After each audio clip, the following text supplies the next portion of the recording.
আইপিএলের মধ্যে মুস্তাফিজুর রহমান পেলেন 3,50,00,000 টাকা এবং তানজিম হাসান সাকিব পেলেন 75 লাখ টাকা।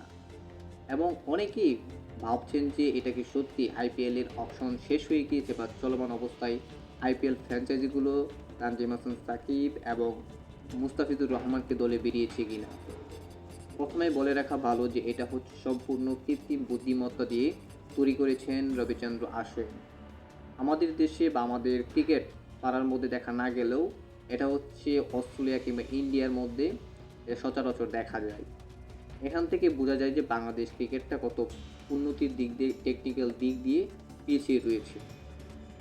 প্রথম কারণটা হচ্ছে যে রবিচন্দ্র আশ্বিন সেটা কৃত্রিম বুদ্ধিমত্তা দিয়ে তৈরি করেছেন, যেটি হচ্ছে যে তিনি সেখানে জজ হিসেবে দায়িত্ব পালন করছেন এবং বাংলাদেশ ও বাংলাদেশের অস্ট্রেলিয়া, নিউজিল্যান্ড কিংবা অস্ট্রেলিয়ার মতো প্লেয়ারদেরকে নিয়ে ড্রাফট আয়োজন করছেন। এটা হচ্ছে সম্পূর্ণ কৃত্রিম বুদ্ধিমত্তা দিয়ে তৈরি।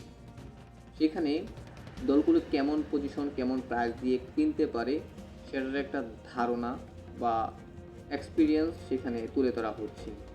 এটা সম্পূর্ণ বলে রাখাই ভালো কৃত্রিম বুদ্ধিমত্তা দিয়ে তৈরি।